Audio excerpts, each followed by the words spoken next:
First time ever in a comedy club, I won $50. I only went on a dare. I cried all the way from the comedy club to my house. The girl I was with named Gladys Jacobs said, "Why you crying? It ain't but $50. I said, no, you don't understand. I was born tonight.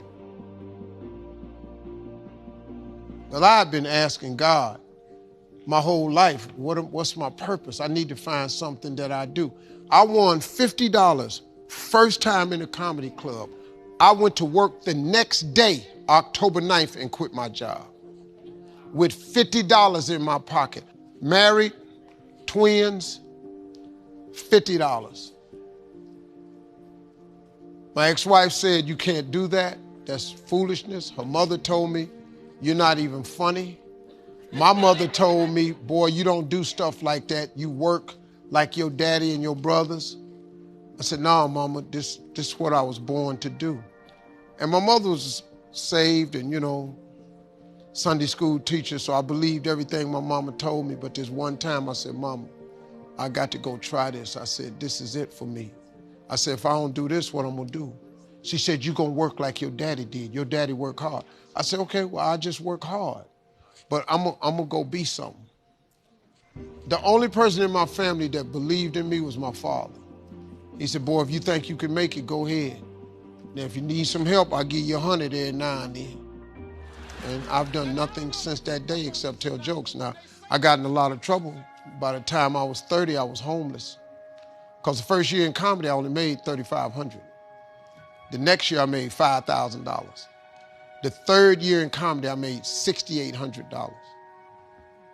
You get homeless real fast like that. So I was trying to make my little money and send it to my wife and kids, but it wasn't enough.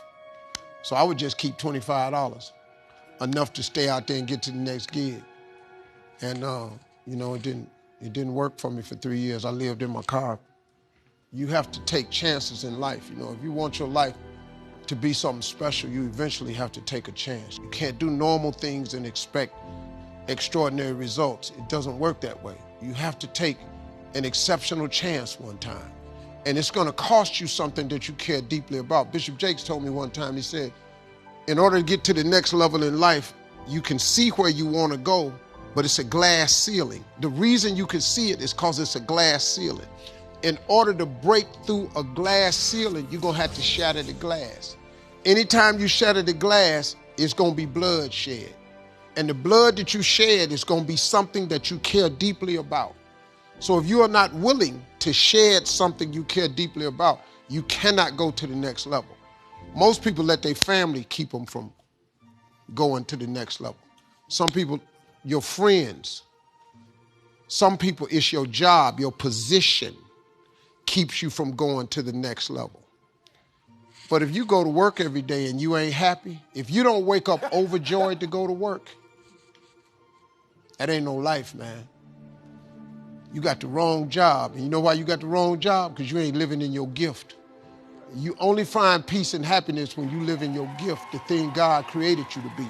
If you don't ever do what God created you to be, man, you'll never be content. You'll be miserable. All the time I was miserable. For 27 years, misery. I couldn't figure it out until I won that money. I won $50. Just 50. But it changed my whole life. I made a lot more since that 50. But guess what? I still tell jokes. That's all these is jokes. If I don't be nothing else, I'm gonna be funny. That's the deal, ain't it? If you hire me, you're gonna get these jokes. Because that's my gift. What you want me to do? They hired me to speak at this insurance company one time. All these big wigs sitting there. So I started telling jokes. The audience was dying laughing. This guy came up to me and said, "I hired you as a motivational speaker." I said, "That's what I do." "Well, what's the laughing for?" I said, "Because it holds people's attention." I said, "Go ask everybody what they got out of my message today. It ain't gonna be the jokes. It's gonna be something I told them." But you got people that they don't want to hear that. But that's my gift. And if you live in your gift, you'll find your completeness. Until you live in your gift, you cannot be complete. When God created you, he gave you all a gift. All of you in here are gifted. You are gifted people. What is your gift? Your gift is the thing that you do the absolute best with the least amount of effort. Once you identify that, your life changes. God takes you to new heights. You find peace, you find joy.